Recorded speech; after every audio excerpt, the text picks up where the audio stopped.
Sometimes the most dangerous people are the ones nobody sees coming. In a world where appearances deceive and first impressions can be fatal mistakes, Sarah Chen learned that the quiet girl serving coffee in a small diner might just be the most lethal person in the room. What happens when years of careful hiding collide with a moment that demands the truth? What happens when the mask finally falls, and everyone discovers that the woman they dismissed, mocked, and underestimated carries a symbol that makes even decorated military officers step back in respect and fear? This is the story of how one whispered recognition changed everything, and how a Insignia smaller than a coin held more power than anyone in that room could have imagined. Sarah Chen wiped down the counter of Miller's Diner for the 100th time that morning. Her movements automatic and practiced. This is the book of how one whispered recognition. True. The small-town establishment buzzed with its usual crowd of local farmers, truck drivers, and the occasional tourist who had taken a wrong turn off the interstate. Nobody paid much attention to the quiet Asian woman behind the counter, and that was exactly how Sarah preferred it. At 28, Sarah had perfected the art of invisibility. She kept her black hair pulled back in a simple ponytail, wore oversized glasses that hid most of her face, and dressed in the standard diner uniform that made her blend into the background like wallpaper. To everyone in Millbrook, population 3,847, she was just another face in the crowd. Someone who had drifted into town 3 years ago and never caused any trouble. The bell above the door chimed, and Sarah looked up to see a group of men in expensive suits filing into the diner. They moved with the confidence of people accustomed to being the most important person in any room they entered. The leader, a tall man with silver hair and cold blue eyes, surveyed the humble establishment with obvious disdain. "Table for 6, he announced to Sarah, not bothering to make eye contact. His accent carried the refined edges of old money and private education. Sarah nodded silently and led them to the largest booth in the back corner. As she handed out menus, she caught fragments of their conversation. They were developers from the city, here to discuss some kind of land acquisition deal that would bring significant changes to Millbrook. The kind of changes that usually meant longtime residents got displaced and local businesses got demolished. Hard to believe people actually choose to live in a place like this, one of the younger men said with a laugh, looking around the diner's dated decor. I mean, look at this place. And the people. His gaze landed on Sarah dismissively. Probably never been more than 50 miles from where they were born. Dare continued setting down water glasses, expression neutral. She had learned long ago that people revealed their true nature when they thought nobody important was listening. These men saw her as nothing more than part of the furniture, invisible and inconsequential. What can I get you, gentlemen? She asked quietly when she finished with the menus. The silver-haired leader barely glanced at her. Coffee all around. And make it strong. We have important business to discuss. As Sarah poured coffee, the men continued their conversation with increasing volume and decreasing discretion. They spoke about buying up properties, relocating undesirable elements, and transforming Millbrook into something more profitable and upscale. The callousness in their voices made Sarah's jaw tighten, but she maintained her calm exterior. The beauty of a place like this, the leader was saying, is that the locals don't understand the value of what they're sitting on. A little pressure here, a few strategic buyouts there, and we can reshape this entire area. One of the younger developers leaned back in his booth, looking directly at Sarah as she refilled his cup. I bet our waitress here doesn't even understand half of what we're talking about. Do you, sweetheart? The condescension in his voice was thick enough to cut with a knife. Sarah met his gaze briefly, her dark eyes unreadable behind her glasses. Will there be anything else? The men erupted in laughter at her non-response. See? Probably doesn't have 2 brain cells to rub together, the young man continued. These small-town types, they're all the same. Simple minds for simple lives. Sarah walked away without another word, but she had heard enough. These weren't just developers looking to make a profit. Based on their conversation, they were involved in something much more serious. The casual mentions of pressure tactics and removing obstacles suggested they weren't above using intimidation or worse to get what they wanted. Over the next hour, Sarah continued serving other customers while keeping one ear on the developer's table. Their conversation revealed plans that went far beyond legitimate business dealings. They spoke about local officials who needed to be convinced to support their project, about residents who might need to be relocated whether they wanted to go or not, and about environmental regulations that could be circumvented with the right connections. The picture that emerged was of a conspiracy that would devastate Millbrook and its residents. Sarah had seen this kind of predatory development before. What these men didn't know was that Sarah Chen was not who she appeared to be. The quiet, unremarkable waitress serving their coffee had skills and experience they couldn't imagine. She had spent years in places where life and death decisions were made in seconds, where reading people accurately was the difference between completing a mission and ending up in a shallow grave. As the morning wore on, more locals filtered into the diner. Old Pete Martinez, who had run the hardware store for 40 years. Jenny Walsh, a single mother working 2 jobs to support her kids. The Henderson family, who had been farming the same land for 3 generations. Good people who had built their lives in this small town, people who deserved better than to be swept aside by corporate greed. The developers' conversation grew more heated as they discussed timeline and logistics.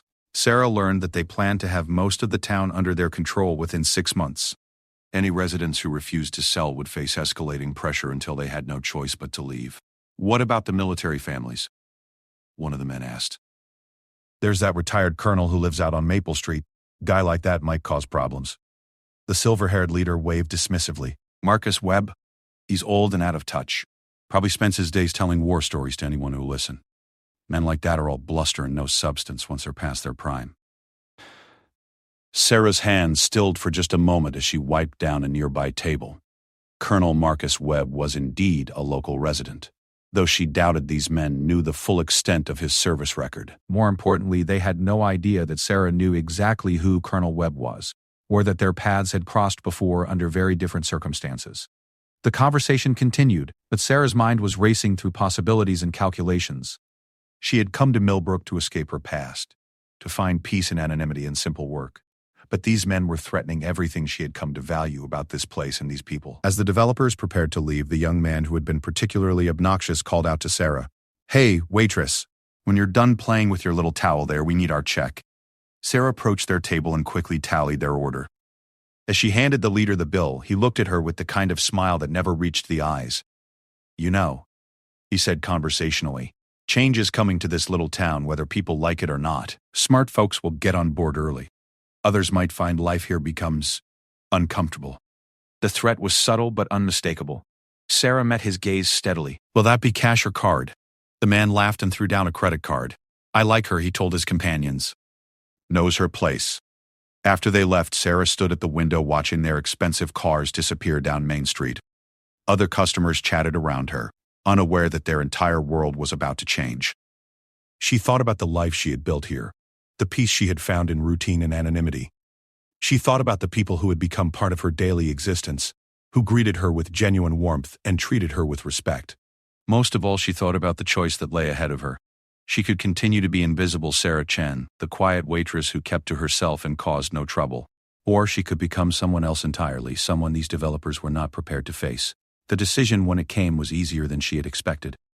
Some things were worth fighting for, even if it meant giving up the peaceful life she had worked so hard to build. Now it was time to return the favor.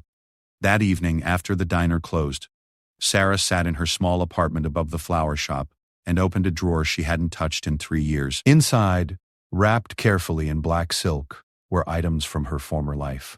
Items that most people would never see, and that those who did see them would never forget. Tomorrow would bring new challenges, but tonight Sarah Chen allowed herself one last moment of being nobody special. Because once she made her next move, there would be no going back to the simple life. The quiet waitress would disappear forever, and someone far more dangerous would take her place. She picked up her phone and dialed a number she knew by heart, even though she hadn't called it in years. When a familiar voice answered, Sarah spoke just 3 words. "It's time, Colonel."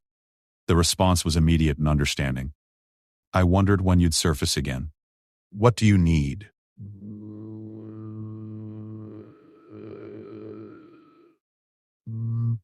"Information first. Then we'll see about the rest." As she hung up the phone, Sarah caught her reflection in the dark window. For just a moment, she allowed the mask to slip, and the woman looking back at her was someone entirely different from the person who had served coffee and endured insults all day. This woman had eyes like winter steel, and a smile that would make wise men step carefully. Change was indeed coming to Millbrook, but not the kind those developers were expecting. They had made the mistake of underestimating the quiet waitress, and soon they would learn just how costly that error would prove to be. The next morning arrived gray and misty, with storm clouds gathering on the horizon like an omen of things to come. Sarah arrived at Miller's diner an hour early, moving through her opening routine with mechanical precision while her mind worked through the intelligence Colonel Webb had provided during their late-night conversation. The developers weren't just opportunistic businessmen looking to make a quick profit. They were fronting for a much larger organization, with connections to international money laundering and human trafficking operations. Millbrook's remote location and struggling economy made it perfect for their needs, a place where they could establish a base of operations while driving out anyone who might ask inconvenient questions. Sarah was adjusting the coffee machine when she heard vehicles pulling up outside. Through the window, she saw 3 black SUVs with tinted windows parking in front of the diner. Her instincts, dormant for 3 years but never truly asleep, immediately sharpened. This wasn't the usual morning crowd. 8 men climbed out of the vehicles, moving with the disciplined coordination of a professional security team. They wore expensive suits, but Sarah's trained eye caught the telltale bulges of concealed weapons and the way they positioned themselves to cover all angles of approach. These weren't developers or businessmen. These were enforcers. The silver-haired leader from yesterday entered first, his cold blue eyes scanning the diner before settling on Sarah. Behind him came 7 other men, including several she recognized from yesterday's meeting, and others who were clearly new to Millbrook. They spread out through the dining area with practiced efficiency, claiming tables that would give them clear sightlines and control over the space. "Good morning," the leader said, his voice carrying a different tone than the day before. The casual arrogance had been replaced by something harder, more predatory. "I believe we had such a pleasant experience yesterday that we decided to make this a regular stop." Sarah nodded silently and began setting up cups for coffee. Around the diner, the usual morning customers were beginning to arrive. Pete Martinez shuffled in for his daily breakfast special, followed by Jenny Walsh grabbing coffee before her shift at the factory. The presence of the suited men created an obvious tension in the air, but the locals tried to maintain their normal routines. As Sarah poured coffee for the newcomers, she caught fragments of their conversation. They weren't being as careful today, confident that nobody in this backwater town could pose any threat to their plans. Their mistake was assuming that confidence was the same thing as security. "The Webb property should be our first priority," one of them was saying. "Take out the biggest potential problem early, and the rest will fall in line."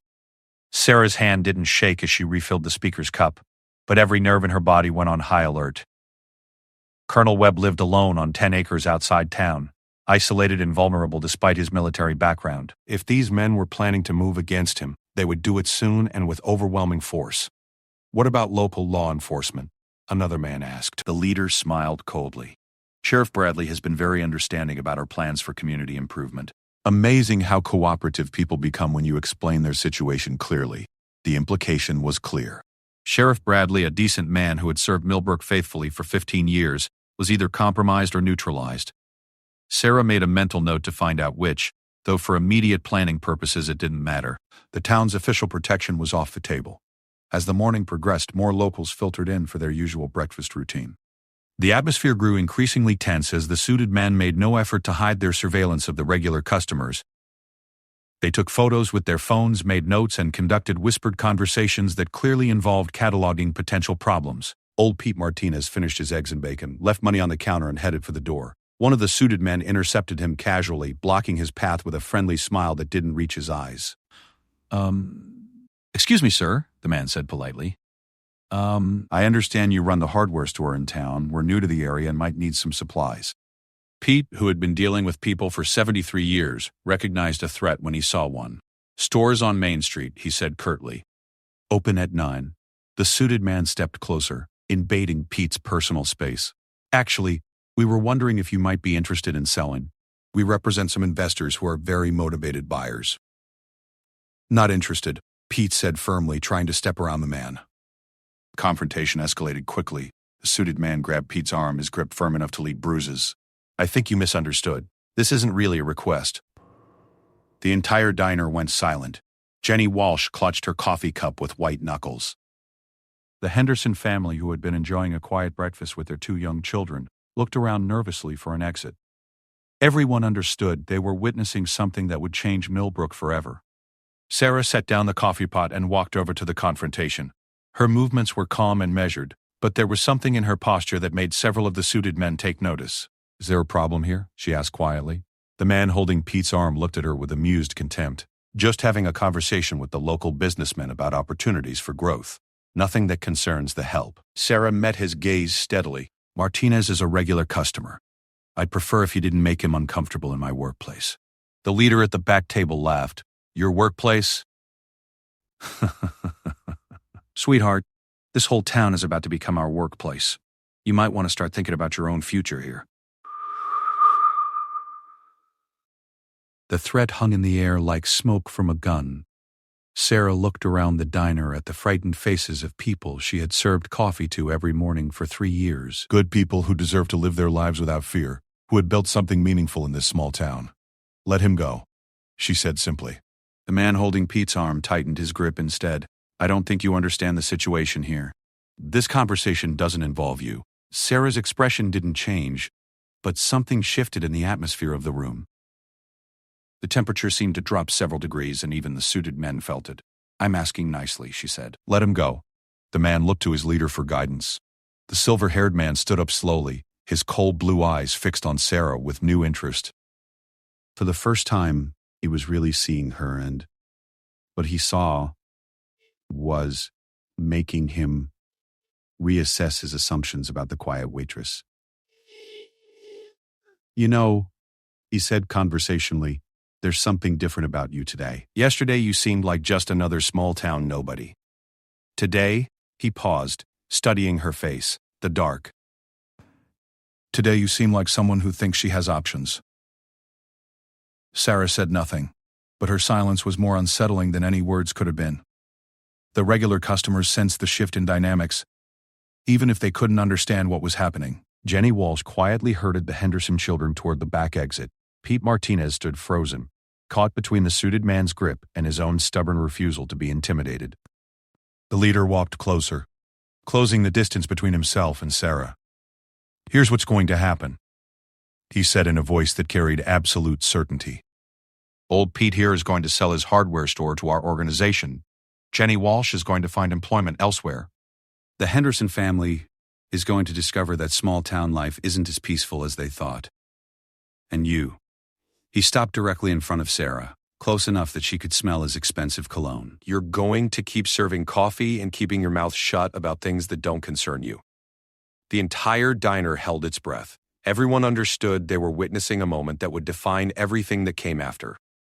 Sarah looked up at the tall man looming over her dark eyes unreadable behind her glasses. No, she said quietly. The word fell into the silence like a stone into still water, creating ripples that reached every corner of the room. The suited man holding Pete's arm looked confused, as if he hadn't heard correctly. The leader's expression shifted from confident control to dangerous attention. Excuse me, he said. Sarah reached up and slowly removed her glasses, folding them carefully and setting them on the counter. Without the oversized frames hiding her face, her features were suddenly sharp and defined. Her dark eyes held depths that spoke of experiences far removed from serving coffee in a small-town diner. I said no, she repeated, her voice carrying a quiet authority that made several of the suited men unconsciously step back. Let him go. All of you leave. Don't come back. The leader's face flushed with anger. Do you have any idea who you're talking to? Sarah's lips curved in a smile that held no warmth at all. Actually, I know exactly who I'm talking to.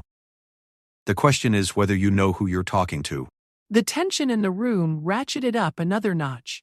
The suited men were beginning to realize that something fundamental had changed, but they weren't sure what. The leader reached inside his jacket, his hand moving toward what was obviously a concealed weapon. That's when Sarah moved. The transformation was instantaneous and complete. One moment she was a quiet waitress standing behind the counter. The next moment she was something entirely different.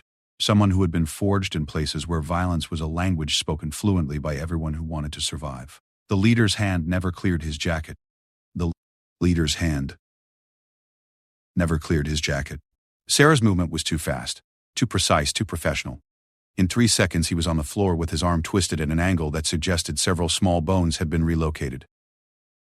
His weapon skittered across the linoleum and came to rest under a booth. The other suited men began to react, reaching for their own weapons, but Sarah was already moving again. What followed was not a fight in any traditional sense. It was a demonstration of skills that belonged in a different world entirely. Skills that had been honed through years of training that most people couldn't imagine. When the violence ended, 7 of the 8 men were unconscious or incapacitated. The 8th, the one who had been holding Pete's arm, stood frozen against the wall with his hands raised, staring at Sarah with a mixture of terror and disbelief. The transformation back was just as sudden. Sarah straightened her hair, picked up her glasses, and resumed her position behind the counter as if nothing had happened. The regular customers stood in shocked silence, trying to process what they had just witnessed. "Pete," Sarah said calmly, "are you all right?" The old man nodded slowly, his eyes wide with amazement. Yes. "I'm fine." Sarah looked at the remaining conscious man. "You're going to help your friends into their vehicles. Then you're all going to leave Millbrook and never come back. If I see any of you in this town again, the conversation won't end as pleasantly as this one did." The man nodded frantically and began dragging his unconscious companions toward the door. As he struggled with the leader's dead weight, Sarah called out softly, "Wait." The man froze, probably expecting to join his colleagues in unconsciousness. "Tell whoever sent you that Millbrook is under new management," Sarah said. "Tell them the Black Viper sends her regards." The man's face went white at the mention of the code name. He dropped the leader's arm and stumbled backward, his mouth moving without sound. Finally he managed to whisper, "You're dead. You've been dead for 3 years." Sarah smiled, and this time there was genuine warmth in it. "Reports of my death have been greatly exaggerated. Now get out of my diner." It took 20 minutes for the man to load his 7 unconscious companions into their vehicles and disappear down Main Street. The regular customers remained frozen in place, trying to understand what they had just witnessed. Finally, Jenny Walsh found her voice. "Sarah," she said carefully, "who are you?" Sarah was already cleaning up the overturned furniture, her movements once again those of a simple waitress going about her daily routine. "I'm someone who's very tired of people picking on my friends," she said. "Anyone want more coffee?" Word traveled fast in a town of 3,847 people. By noon, everyone in Millbrook had heard some version of what happened at Miller's diner that morning. The stories grew with each telling, but the core facts remained consistent. Quiet Sarah Chen was not who she appeared to be, and the men who had been threatening the town were gone. Sarah continued her shift as if nothing had changed, serving lunch to customers who now looked at her with mixtures of curiosity, respect, and wariness. She answered their careful questions with the same quiet demeanor she had always shown, but something fundamental had shifted in the dynamic between her and the town. Around 2 o'clock, the bell above the door chimed, and Colonel Marcus Webb walked in. He was a distinguished man in his mid-60s, with silver hair, penetrating gray eyes, and the bearing of someone who had commanded respect in much more dangerous places than a small-town diner. He wore a simple flannel shirt and jeans, but there was something about his presence that immediately commanded attention. Sarah looked up from wiping tables and nodded. "Colonel." "Agent Chen," he replied formally, then shifted to a warmer tone. "Or should I say Sarah? I hear you've had an interesting morning." The few customers in the diner suddenly found their coffee cups fascinating. Everyone in town knew Colonel Webb was former military, but hearing him address Sarah as agent added new layers to the morning's revelations. "Just dealing with some difficult customers," Sarah said. Nothing I couldn't handle. Colonel Webb sat at the counter and gestured for coffee. "I'm sure, though I suspect those particular customers won't be back anytime soon." As Sarah poured his coffee, Webb spoke quietly. "I made some calls after our conversation last night. The organization those men represent is called Meridian Development Group, but that's just the public face. Behind the scenes, they're connected to some very unpleasant people with interests in money laundering, human trafficking, and worse. They've done this before in a dozen other small towns across 3 states. Sarah's expression didn't change, but her movements became more precise. What happened to those other towns? The ones that cooperated saw their communities destroyed and their residents scattered. The ones that resisted, Webb paused. Let's just say resistance was usually short-lived. Sarah set down the coffee pot. They'll be back, without question. What you did this morning was impressive, but it was just the opening move. Meridian doesn't walk away from investments, especially not after being publicly humiliated. Webb sipped his coffee thoughtfully. The question is, what are you prepared to do about it? Before Sarah could answer, the diner door opened again. This time it was Sheriff Bradley, looking haggard and older than his 50 years. He approached the counter with the careful steps of a man who wasn't sure what reception he would receive. "Sarah," he said quietly, "we need to talk." Colonel Webb looked between them with interest. "Having second thoughts about your new business partners, Sheriff?" Bradley's face flushed, but he met Webb's gaze steadily. "I never had a choice in the matter. They made it clear that my family's safety depended on my cooperation. Sarah poured Bradley a cup of coffee without being asked. What did they tell you to do? Nothing at first. Just look the other way while they conducted their business. Then this morning they called and told me to arrest you for assault. Bradley laughed bitterly. Said you attacked 8 innocent businessmen without provocation. And? Sarah prompted. And I told them I'd need to investigate the incident thoroughly before making any arrests. Funny thing about investigating, though. Seems like those 8 men left town in a hurry without filing any complaints. Hard to make an arrest when there's no one willing to press charges. Colonel Webb smiled approvingly. Sounds like a thorough investigation to me. Bradley turned to Sarah with a mixture of curiosity and concern. The colonel here says you're some kind of federal agent. That true? Sarah was quiet for a long moment, considering how much to reveal. I used to work for the government in certain specialized capacities. I came here to retire from that life. The Black Viper, Bradley said suddenly. Jesus Christ, you're the Black Viper. The reaction was instantaneous. Every customer in the diner turned to stare, their conversations dying mid-sentence. Colonel Webb raised an eyebrow and Sarah's expression hardened. Where did you hear that name? She asked quietly. Bradley's face had gone pale. My brother-in-law works for Homeland Security. About 4 years ago, he mentioned an operative code-named Black Viper who had taken down a major terrorist cell single-handedly. Said she was a ghost, that nobody knew her real name or what she looked like. He stared at Sarah with new understanding. They said she disappeared 3 years ago. Presumed dead. Sometimes it's easier to be dead, Sarah said simply. Less paperwork. The implications of this revelation rippled through the diner. The quiet waitress who had served them coffee every morning for 3 years was not just a former government agent, but someone whose reputation was known even in law enforcement circles. Jenny Walsh, who had been sitting in a corner booth since the morning's incident, finally found her voice. So what happens now? Are you going to disappear again?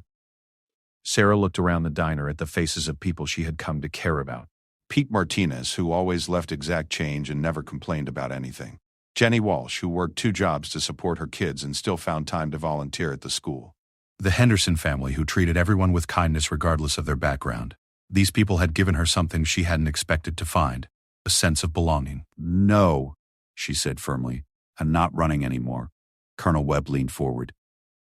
I think you're... Then we need to prepare.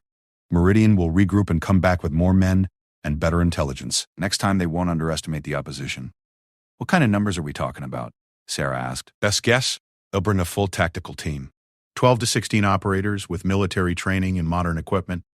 They'll hit fast and hard, probably targeting key residents to send a message. Sheriff Bradley shifted uncomfortably.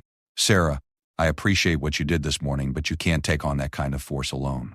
My department has 4 deputies and equipment that's older than my youngest officer. Sarah smiled, and for the first time since arriving in Millbrook, it was the smile of someone who was completely in her element. Who said anything about being alone? Over the next hour, as word continued to spread through town, Miller's Diner became an impromptu command center. Local residents began arriving in small groups, wanting to understand what was happening and what they could do to help. The conversation that emerged was unlike anything Millbrook had ever experienced. Pete Martinez offered to coordinate supply logistics, using his hardware store as a distribution center. Jenny Walsh volunteered to organize communication networks among the women in town, who could move information without attracting attention. The Henderson family, despite having 2 young children to protect, insisted on helping with evacuation planning for vulnerable residents. As the afternoon wore on, more people arrived. Tom Bradley, the sheriff's brother and a veteran of 3 tours in Afghanistan, offered his tactical expertise. Maria Santos, who ran the town's medical clinic, began planning for potential casualties. Even Pastor Williams from the Methodist Church volunteered to help, citing his experience as an Army chaplain. Colonel Webb watched the impromptu organization with professional appreciation. You know, he told Sarah, most special operations teams don't have this level of community integration. Sarah was studying a hand-drawn map of the town that someone had spread across one of the tables. Most special operations teams don't have this much to protect. As evening approached, Sarah made a decision that would have seemed impossible just 12 hours earlier. She climbed onto a chair and called for everyone's attention. I need to tell you all something, she began. 3 years ago, I came to this town because I was tired of fighting. I'd spent my adult life in places where violence was the primary language, and death was always one mistake away. I wanted peace, and I found it here among all of you.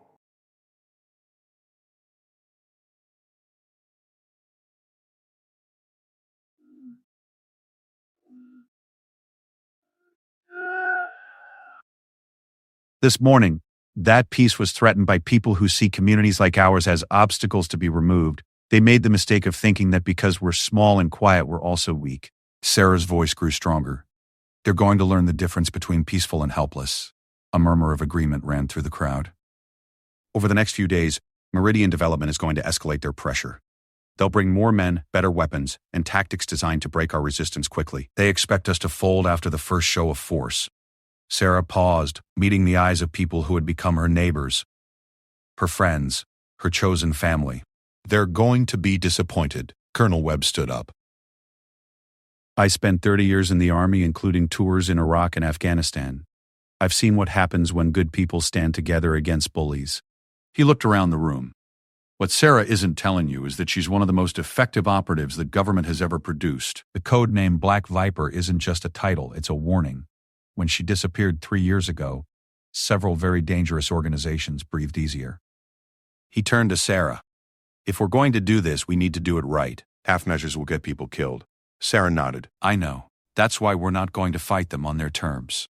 We're going to fight them on ours. Over the next 2 hours, as darkness fell over Millbrook, Sarah outlined a strategy that drew on both her specialized training and the unique advantages of defending a small, tight-knit community. It was a plan that would require courage, coordination, and trust from people who had never imagined they might need to fight for their homes. As the meeting began to break up with residents heading home to prepare for whatever was coming, Jenny Walsh approached Sarah with a question that had been weighing on everyone's mind. Sarah, when this is over, will you stay, or will you disappear again? Sarah looked out the diner window at the quiet street where she had found peace for 3 years. Tomorrow would bring violence and danger, but tonight Millbrook still looked like the place where a tired operative had found something worth protecting. Jenny, she said quietly, I'm not going anywhere. This is home now. The next morning would bring new challenges and dangerous enemies, but for the first time since arriving in Millbrook, Sarah Chen was not hiding from her past. Instead, she was using everything it had taught her to protect the future she had chosen to build. In 12 hours, Meridian Development would discover that their quiet little target had teeth, and the woman they had dismissed as an inconsequential waitress would remind them why the Black Viper had become a legend whispered in the corridors of power and fear.